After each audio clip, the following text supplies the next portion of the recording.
시청자 여러분 안녕하십니까? JJC 뉴스24 시작합니다. 4.7 서울시장 보궐선거가 확정되면서 후보들 간의 신경전이 고조되고 있습니다. 김진욱 전 헌법재판소 선임연구관이 고위공직자 범죄수사처장에 취임했습니다. 마포구가 올해부터 청년 주거급여 분리지급 제도를 시행합니다. 평창구는 코로나19 3차 대유행에 따른 농민 부담을 덜기 위해 농기계 무상임대 혜택을 6월 말까지 연장합니다. 충북도가 코로나19 백신 예방접종을 위한 본격적인 준비에 들어갔습니다. 국회 소식입니다. 2020년 7월 서울특별시장이었던 고 박원순 시장이 사망하면서 4.7 서울시장 보궐선거가 확정됐습니다. 차기 대선을 1년 앞두고 치르게 된 이번 선거에서 후보 간 신경전이 고조되고 있습니다. 오는 4월 예정된 서울시장 보궐선거에 많은 인사들이 출마를 선언했습니다. 국민의힘 소속 오세훈 전 서울시장이 서울시장 보궐선거 출마를 공식화하면서 안철수 국민의당 대표와 나경원 전 국민의힘 의원과 함께 빅3 구도가 형성될 것으로 전망됩니다. 전 시장은 시정 운영 경험이 있는 유일한 후보임을 강점으로 내세우며 출마를 선언했습니다. 재선 시장으로 5년 동안 쌓은 시정 경험이라는 비장의 무기가 있습니다. 그러자 나경원 의원은 곧바로 견제에 나섰습니다. 도대체 왜 어떻게 이렇게 출마 선언을 하셨는지 잘 모르겠습니다. 10년 동안 서울은 많이 변했는데요. 이날 나경원 의원은 1호 공약을 내놨습니다. 서울 시내 소상공인 자영업자를 대상으로 6조 원 규모의 민생 긴급구조 기금을 지원하겠다는 내용입니다. 나 의원이 제안한 최대 6조 원 규모의 민생 긴급구조기금은 숨통 트윈론이란 이름이 붙여졌습니다. 안철수 대표도 서울시장 보궐선거를 선언했습니다. 야권 단일 후보를 주장해온 안 대표는 원론적인 입장을 내놨고 안 대표 측은 국민의힘이 단일화 상대인 안 대표를 너무 견제한다고 비판해왔습니다. 여당에서는 우상호 의원이 서울시장 출마를 선언했습니다. 저는 서울시장 선거에 출마하려 합니다. 아무런 사심 없이 오직 서울, 오직 시민이라는 절박한 심정으로 임하겠습니다. 박영선 중소벤처기업부 장관은 1년 9개월 만에 사의를 표했고 서울시장 보궐선거에 출마하기로 했습니다. 민주당에선 우상호 의원이 한 달째 나홀로 선거전을 하다가 박영선 장관의 출마가 확정되면서 박영선, 우상호 2파전 양상이 됐습니다. 그 밖에도 박주민 의원의 출마설이 제기됐지만 박주민 의원은 개인 SNS를 통해 출마를 고사하는 입장문을 발표했습니다. 조은희 서초구청장은 21일 자신이 1대24 승리 신화의 주인공이라며 서울시장 보궐선거 출마를 공식 선언했습니다. 4월 치러지는 서울시장 보궐선거는 대선의 전초전으로 불리고 있는데 여야 모두 중도층 표심 잡기에 온 힘을 쏟고 있는 모습입니다. 여야 후보들 사이의 치열한 선거전이 어떻게 진행될지도 초미의 관심사입니다. 시민들은 인신공격성의 네거티브 선거전보단 산적한 서울시의 과제를 현명하게 풀어갈 수 있는 비전과 정책 대결을 통해 보다 경쟁력 있는 시장을 선출할 수 있길 기대하고 있습니다. 김진욱 전 헌법재판소 선임연구원이 인사청문회 이후 고위공직자 범죄수사처장으로 최종 임명됐습니다. 청문회에선 정치적 중립성 문제가 특히 도마 위에 올랐는데요. 공수처장은 중립성을 지키고 살아있는 권력에 대해서도 수사하겠다고 약속했습니다. 지난 19일 김진욱 고위공직자 수사처장의 인사청문회가 열렸습니다. 고위공직자 범죄수사처장 후보자 김진욱 인사청문회를 상정합니다.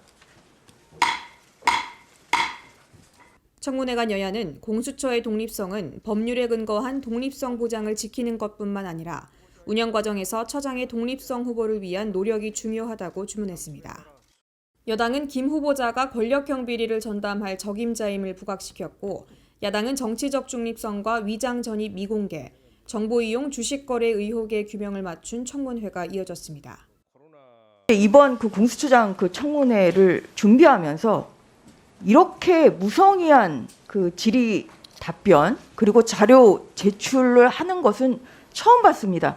굉장히 실망스러웠다는 점 먼저.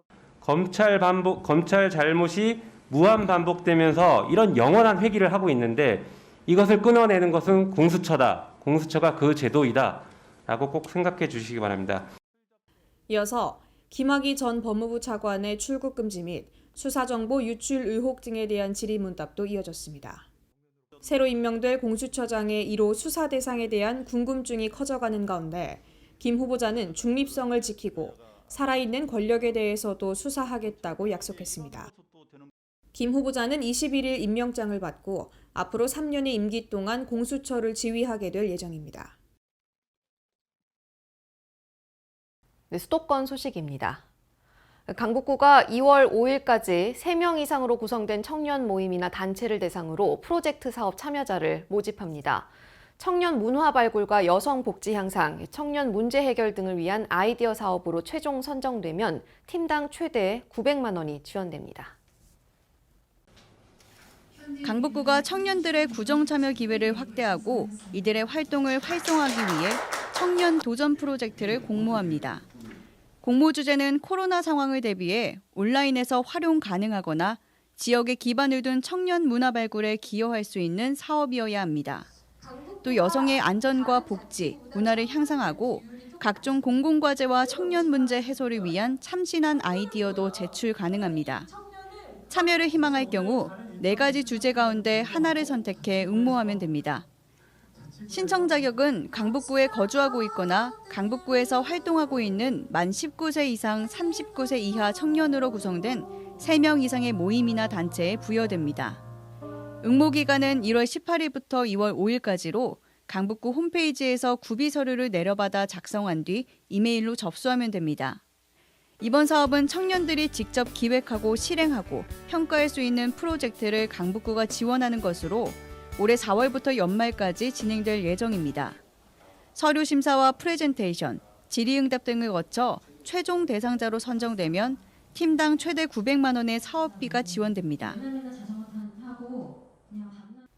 네, 화재는 무엇보다 예방이 중요합니다. 마포구는 지역 내 노인, 장애인 복지시설에 자동으로 화재를 진압하는 자동 소화기 패치를 설치한다고 밝혔습니다. 특히 거동이 힘든 어르신이나 장애인의 경우 순간적 판단이 늦어지면서 소방장치 사용에 어려움을 겪는 경우가 많은데요. 이번 소화기 패치 설치로 안심하고 시설을 이용할 수 있을 것으로 기대됩니다. 마포구가 관내 화재 취약 시설에 초기 화재 진압 효과가 뛰어난 붙이는 자동 소화기 패치를 설치합니다. 이 소화기 패치는 밀폐된 소공간에 붙여두면 100도 이상의 온도를 감지해 소화약재를 자동으로 방출하는 신종 소화기입니다. 통계청에 따르면 2019년 발생한 화재 중 37%가 눈에 잘 띄지 않는 배전반, 분전반 등 전력 공급 장치 안에서 발생했고 화재 골든타임을 놓쳐 더 큰 화재로 번지게 되는 주요 원인이었다고 합니다. 이에 따라 마포구는 전력 공급 장치 안에서 자동으로 화재를 진압하는 소화기 패치를 활용해 작은 불씨가 큰 화재로 이어지는 것을 선제적으로 예방한다는 방침입니다. 이달 안으로 노인 장애인 복지시설 100여 곳에 우선 설치하고 이후 어린이집과 재래시장 등에도 확대 설치해 나갈 예정입니다. 네, 마포구가 올해부터 주거급여 수급가구 구성원 중 취학이나 구직 등을 이유로 부모와 떨어져 거주하는 20대 미혼 청년의 자립을 돕기 위해 청년 주거급여 분리지급 제도를 시행합니다. 청년들이 집 걱정 없이 학업과 직장에 전념할 수 있도록 도울 예정입니다. 마포구가 청년 주거급여 분리지급 제도를 올해부터 시행합니다. 주거급여 지원 제도는 소득 인정액이 기준 중위소득의 45% 이하인 저소득 취약가구에 주거안정 및 주거수준 향상을 위해 임차료를 보조하거나 주택 개보수를 지원해주는 정책입니다. 새롭게 시행되는 이 제도의 대상자는 주거급여 수급가구 구성원 중 만 19세 이상 30세 미만의 미혼 자녀로 취학, 구직 등을 위해 부모의 거주지와 다른 시군에서 임차료를 지불하며 거주하는 경우 해당됩니다. 임차급여는 서울에 거주하는 4인 가구 기준 최대 48만 원까지 지급되고 수선유지급여는 주택 노후도에 따른 보수 한도를 기준으로 지원됩니다. 마포구의 청년 주거급여 분리지급을 희망하는 수급가구는 부모의 주소지 관할 동주민센터에 방문해 신청하면 됩니다. 자세한 사항은 주거급여 콜센터 또는 마포구 생활보장과에서 상담받을 수 있습니다. 네, 다음은 광역시 소식입니다. 2021년 새해를 맞아 대전시정의 달라지는 제도와 정책, 앞으로의 계획에 대해 알아보겠습니다. 지역 청년들에게 반가운 소식이죠. 혁신도시법 개정으로 수도권에서 지방으로 이전하는 공공기관의 지역인재 채용이 의무화됨에 따라 지역 청년들의 취업문이 활짝 열립니다. 지난 2020년 5월 출시돼 시민들의 큰 호응을 얻으며 지역경제 활성화에 기여한 지역화폐 온통대전이 2021년에도 캐시백, 소득공제, 연회비 수수료 무료 등 이용자 중심의 다양한 혜택으로 지역경제의 활력을 책임집니다. 대전을 넘어 중부권을 대표하는 새로운 랜드마크가 될 것으로 기대를 모으고 있죠. 과학과 문화, 쇼핑, 여가 생활을 위한 복합 엔터테인먼트, 사이언스 콤플렉스가 들어섭니다. 전국 최초로 과학부 시장제를 도입해 시민과 함께 과학도시 대전을 완성해 나갈 계획입니다. 이 밖에도 2021년 대전에는 대전과학산업진흥원, 어울림플라자, 대전 콘텐츠 기업 육성센터가 들어섭니다. 코로나19로 인해 침체된 고용시장과 지역 경제 활성화를 위해 대전시가 다양한 지역주도형 청년 일자리 사업을 추진합니다. 대전시가 2021년 지역주도 청년 일자리 사업을 마련, 총 22개 사업 1,400여 명의 청년 일자리 창출을 지원할 계획입니다. 올해 지역주도형 청년 일자리 사업은 지역정착 지원형, 민간취업 연계형, 지역 포스트 코로나 대응형으로 추진되며 취업과 창업을 통한 경력 형성, 자격증 취득, 직무교육 등 다양한 역량 개발을 지원할 예정입니다. 또한 참여 대상 사업장은 청년 신규 채용을 앞두고 있는 중소기업, 비영리 법인단체 등이며 사업장 모집이 완료되면 사업장별로 청년들을 공개 채용할 예정입니다. 기타 사업장 모집과 청년 모집에 대한 자세한 사항은 시 홈페이지 행정정보, 시정자료실, 공보 게시물을 참고하시기 바랍니다. 코로나19가 확산되면서 감기나 발열 등에도 진료받기 불편하셨을 겁니다. 광주시가 일반 진료를 원하는 시민들의 불편을 최소화하기 위해 호흡기 전담 클리닉을 운영합니다. 호흡기 전담 클리닉은 일반 환자와 호흡기 환자의 건강보호는 물론 감기 환자의 진료 공백을 최소화하고 의료진과 환자 간의 교차 감염 위험을 사전에 차단하기 위해 추진됐습니다. 이를 위해 일반 진료실과 분리된 별도 공간에서 호흡기 환자를 진료하고 입구부터 출구까지 동선을 분리했으며 환자 대기구역도 따로 마련했습니다. 의료진은 개인보호구를 철저히 착용 후 진료하게 됩니다. 전액 국비사업인 호흡기 전담 클리닉은 지역 15개소 설치를 목표로 남구 백병원을 비롯한 총 12곳이 운영 중이며 이달 중 3곳도 개소할 예정입니다. 클리닉을 통해 발열, 호흡기 질환과 코로나19에 대한 진료가 보다 안전하고 심층적으로 이루어질 것으로 기대됩니다. 클리닉 운영 시간은 평일 오전 9시부터 오후 5시까지, 토요일은 오전 9시부터 낮 12시까지며 사전 예약도 가능합니다. 진료 후 필요 시에는 발열, 호흡기 질환 증상자를 대상으로 코로나19 검사를 진행하고 그 외에 일반 호흡기 질환 증상자도 진료받을 수 있습니다. 네, 강원도 소식입니다. 시민 여러분을 안전하게 지켜주는 생활 속 CCTV가 더욱 똑똑해졌습니다. 강릉시가 CCTV 스마트 선별 관제 시스템을 확대 구축할 계획인데요. 더 자세히 알아보겠습니다. 강릉시의 방범 CCTV 운영 수량은 매년 증가하고 있지만 CCTV를 관제하는 요원은 부족한 것이 사실입니다. 강릉 지역 CCTV는 1,360여 대로 관제 요원 1명당 평균 340대를 담당하고 있습니다. 강릉시는 이런 문제점을 해결하기 위해 CCTV 관제 시스템에 인공지능 AI 기술을 적용한 스마트 선별 관제 시스템을 구축했습니다.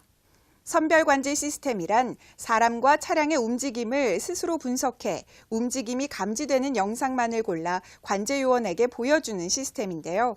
현재 50대의 시스템이 적용돼 있고 내년까지 550대의 방범용 CCTV에 추가로 이 시스템을 적용할 계획입니다. 2020년 한 해 총 2건의 재난사고에 대해 국민안전보험에서 보험금을 지급했습니다. 군은 지난해 11월 농기계 장애로 보험금 100만 원을 지급하고 농기계 사망 사고로 숨진 군민의 유가족에게는 1,000만 원의 보험금을 지급했습니다. 군민안전보험은 평창군이 직접 보험사와 계약하고 비용을 부담해 재난사고 등으로 피해를 입은 군민들에게 보험사가 보험금을 지급하는 제도로 자연재해 상해 사망, 폭발 화재 붕괴 상해 사망, 대중교통 이용 중 상해 사망 후유장애, 스쿨존 교통사고 부상치료비, 강도 상해 사망 후유장애 등 총 13개를 보장합니다. 평창군은 코로나19 3차 대유행에 따른 농민 부담을 덜기 위해 농기계 무상임대 혜택을 6월 말까지 연장합니다. 2020년 4월에 시작한 농기계 무상임대 혜택은 2020년 7월 말까지 시행할 계획이었습니다. 앞서 농촌 인력난과 농산물 가격 하락으로 어려움을 겪는 농민을 위해 1차적으로 12월까지 5개월 연장한 바 있습니다. 농기계 임대사업소는 임대농기계 64종 중 994대를 보유하고 있습니다.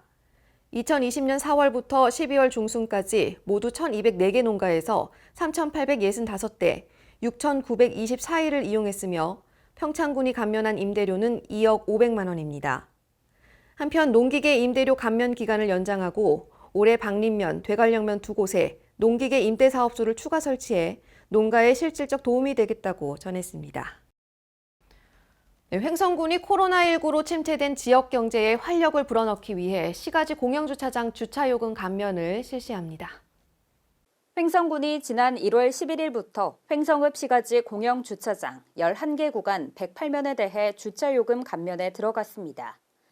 점심시간대인 낮 12시부터 1시간 동안은 주차요금을 전액 감면하고 이외 주차장 운영시간대에는 주차요금 50%를 감면해줍니다. 앞서 횡성군은 지난 2020년 4월부터 공영주차장의 주차요금을 50% 감면을 시행해왔으며 코로나19 장기화로 소비심리 위축이 더욱 심각해짐에 따라 11일부터 점심시간대 주차요금 전액 감면을 추가 시행하기로 했습니다. 이번 감면 조치는 코로나19 종식과 더불어 지역 경제가 회복될 때까지 지속 운영될 전망입니다. 다음은 충청도 소식입니다. 정부의 코로나19 백신 도입 일정이 윤곽을 드러내면서 충북도가 예방접종을 위한 본격적인 준비에 들어갔습니다. 정부가 지정한 우선접종 권장 대상에 따르면 도내 우선접종 대상자 규모는 65만여 명으로 추산됩니다. 도는 질병관리청사나 코로나19 예방접종 대응 추진단과 협력할 태스크포스를 구성할 방침입니다. 또 백신 접종기관도 곧 지정해 장소가 마련되면 도내 수요에 맞는 의약품 보관용 초저온 냉동고를 갖출 계획입니다. 보령시가 신년 언론인 간담회에서 2022년을 보령시 방문의 해로 정하고 이를 위한 본격적인 준비에 착수했습니다.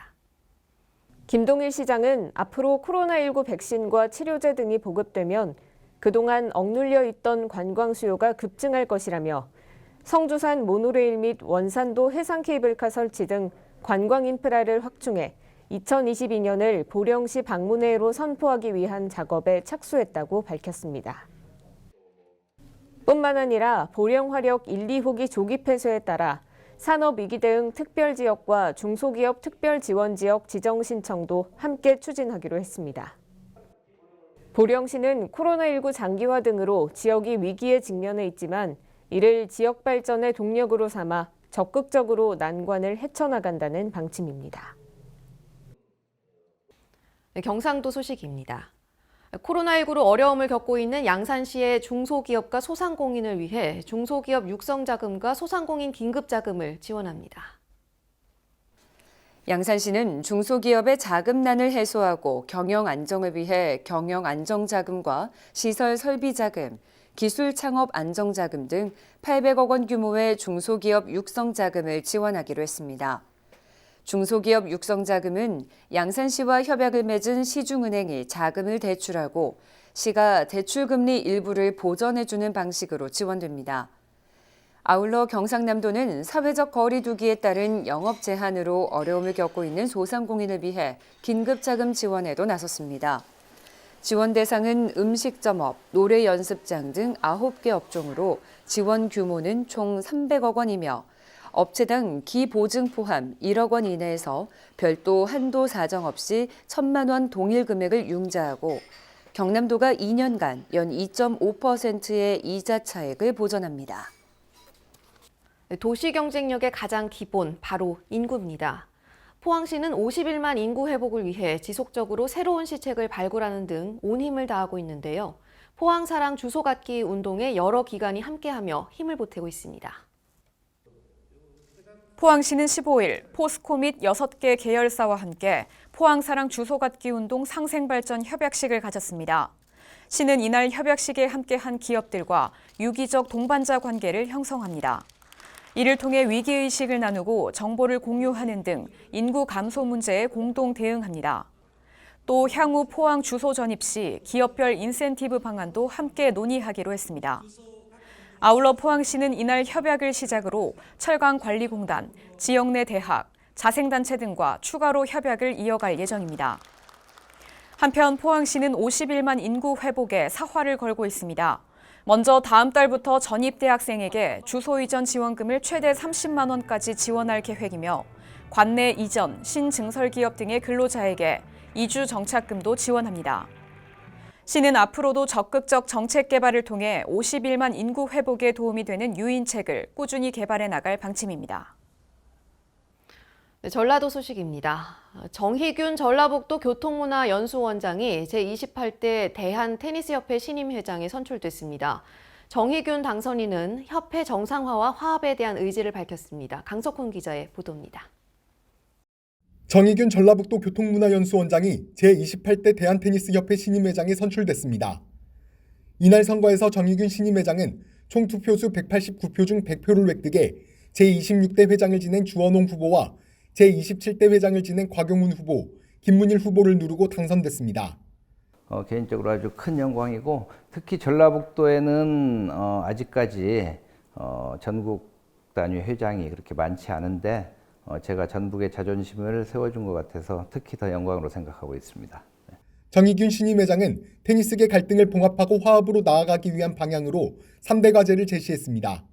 그동안 이제 대한테니스협회가 재정적으로도 좀 어렵고 그다음에 테니스인들이 많이 이렇게 분열돼 있었어요. 그래서 제가 이번에 3대 과제라고 제시했던 것 중에 하나가 첫 번째 협회 정상화, 그리고 두 번째로 테니스인의 화합, 그리고 그 힘을 바탕으로 해서 대한민국 7대 스포츠로 진입하겠다. 이런 세 가지 목표를 제시했습니다. 한편 정희균 신임회장은 대한테니스협회 부회장과 전북테니스협회장, 더불어민주당 정책위 부의장 등을 역임했습니다. 지금까지 전북에서 강석훈이었습니다. 네, 전주시가 소상공인과 자영업자의 생활을 지켜내고 지역 경제를 활성화하기 위해 전주형 착한 선결제 캠페인을 선언했습니다. 이번 캠페인에 전주시와 전주기관 공기업단체 등 약 5천여 명이 동참할 예정입니다. 황인아 기자가 취재했습니다. 전주시가 침체된 지역 경제를 살리기 위한 전주형 착한 선결제 캠페인의 선언식을 가졌습니다. 3월 31일까지 70여일 동안 진행되는 이번 캠페인은 10만 원에서 30만 원을 미리 결제하고 나중에 쓰는 착한 소비운동으로 집이나 회사 근처 음식점에서의 선결제 등 다양한 방식이 포함됩니다. 전주형 착한 선결제 캠페인은 첫 시작을 시와 각 전주기관, 공기업단체 등 5천여 명이 동참할 예정이라고 전했습니다. 김승수 전주시장은 사회적 연대를 통해 소상공인과 자영업자의 삶을 반드시 지켜내고 침체된 지역 경제를 활성화하기 위해 최선을 다하겠다고 말했습니다. 지금까지 전북에서 황인아였습니다. 네, 완주군이 올해 임차급여 지급 상한액인 기준 임대료를 인상하고 20대 청년들을 위한 주거급여를 별도 지급하는 등 청년들과 취약계층을 위한 지원을 실시합니다. 완주군이 올해 임차급여 지급 상한액인 기준 임대료를 인상하고 20대 청년들을 위한 주거급여를 별도 지급합니다. 주거급여는 가구 소득과 자산, 주거 형태 등을 고려해 소득 인정액 기준 중위소득 45% 이하 가구를 대상으로 전월세 주거비와 집수리 비용을 지원하는 제도입니다. 올해는 임차급여 지급 상한액인 기준 임대료를 전년 대비 6에서 8% 인상해 4인 가구 기준 최대 25만 3천 원의 임차료를 지원합니다. 완주군 관계자는 주거급여 지원을 통해 취업 준비와 학자금 부담 등으로 어려움을 겪고 있는 청년들과 코로나19로 힘든 시기를 보내고 있는 취약계층에 도움이 될 것으로 기대한다며 국민의 주거복지 향상을 위해 지속적으로 노력하겠다고 말했습니다. 지금까지 전북에서 강석훈이었습니다.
코로나19가 국내에서 발생한 지 꼭 1년이 되었습니다. 하지만 그 기간이 또 얼마나 길어질지 모르는데요. 최근 3차 대유행 확산세가 좀 꺾이기는 했지만 안심할 때는 아닙니다. 조금만 방심하면 다시 확산될 수 있는 만큼 개개인의 방역에 더 노력하셔야겠습니다. 이상 뉴스24 마칩니다. 편안한 밤 되십시오. 고맙습니다.